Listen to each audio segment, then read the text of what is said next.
ஹாய்ங்க, நான் Priya. As usual நம்ம ஸ்கூலுக்கு பிக்கப் பண்ணுறதுக்கு கிளம்பிட்டோம். இன்றைக்கி வந்து நான் நேரத்துலேயே கிளம்பிட்டேன். ஏன்னா அம்மா வீட்டுக்கு போயிட்டு கொஞ்சம் நேரம் இருந்துட்டு அதுக்கப்புறமா பாப்பாங்களை கூப்பிட போய்க்கலாம் அப்படின்னு சொல்லிட்டு 2:00 கிளம்பிட்டேன். அம்மா வீட்டுக்கு போனோம் அப்படின்னா அம்மா வந்து அம்மாவோட ஒர்க்கு பார்த்துட்ருப்பாங்க. லேபிள் ஓட்டுவாங்க. லேபிள் ஓட்டுறது அப்படின்னா திருப்பூரில் பனியன் கம்பெனியில் லேபிள் வாங்கி ஒட்டுறது தான் அவங்களோட ஒர்க்கே, திருப்பூருடைய ஒர்க்கே. அம்மா வந்து அந்த ஒயிட் கலரில் இருக்குது பார்த்திங்களா, அதில் லேபிள் ஒட்டி வச்சுருக்காங்க. இனி ரிட்டன் எடுத்துகிட்டு போயிடுவாங்க. கட்டுக்காரவங்களும் கரெக்டாக கட்டு கொண்டு வந்தாங்க. அதை அப்பா வாங்கி அடுக்கி வச்சுட்ருந்தாரு. லேபிள் அப்படிங்கிறது ஒரு ரோலாக வரும். அதை குட்டி குட்டியாக கட் பண்ணணும். இந்த மாதிரி சைஸ் போட்டு வரும்.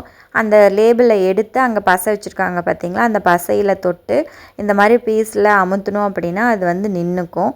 இந்த மாதிரி தான் ஒவ்வொரு பீஸாக எடுத்து திருப்பி திருப்பி ஒட்டி வச்சுருவாங்க.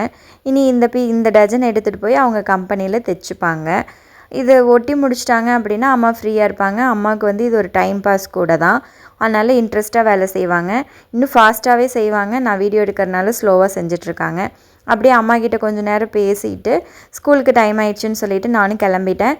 போகிற வழியில் நேந்திரம்பழம் விற்றுட்ருந்தாங்க. 1 கிலோ வாங்கிட்டு, ஏன்னா லட்சிதாவுக்கு ரொம்ப பிடிக்கும் அப்படிங்கிறதுனால 1 கிலோவாக வாங்கிட்டு போயிட்டேன். ஒரு வாரத்துக்கு பிரச்சனை இல்லை. கரெக்டாக ஸ்கூலுக்குள்ளே போனோன்னையும் லட்சிதாவை பிக்கப் பண்ணோன்னையும் அவ்வளோ எனக்கு பசிக்குதுமான்னு சொன்னாள். அதனால் நேந்திரம்பழம் ஒன்று எடுத்து கையில் கொடுத்தோன்னையும் சாப்பிட்டுட்டு இருந்தா. என்ன பண்ணுற அப்படின்னு என்னை கேட்குறேன். நான் வீடியோ எடுத்துகிட்ருக்கேன், நீ என்ன சாப்பிட்ற அப்படின்னு சொல்லு அப்படின்னா எனக்கு தெரியாதுன்னு சொல்லிட்டு இருந்தா. அப்புறம் அவள் கூட அப்படியே பேசிவிட்டு டைம் பாஸ் பண்ணிவிட்டு ஜோஸ்னியை கூப்பிட்டுட்டு வீட்டுக்கு வந்துட்டோங்க. நெக்ஸ்ட் வீடியோவில் பார்க்கலாங்களா?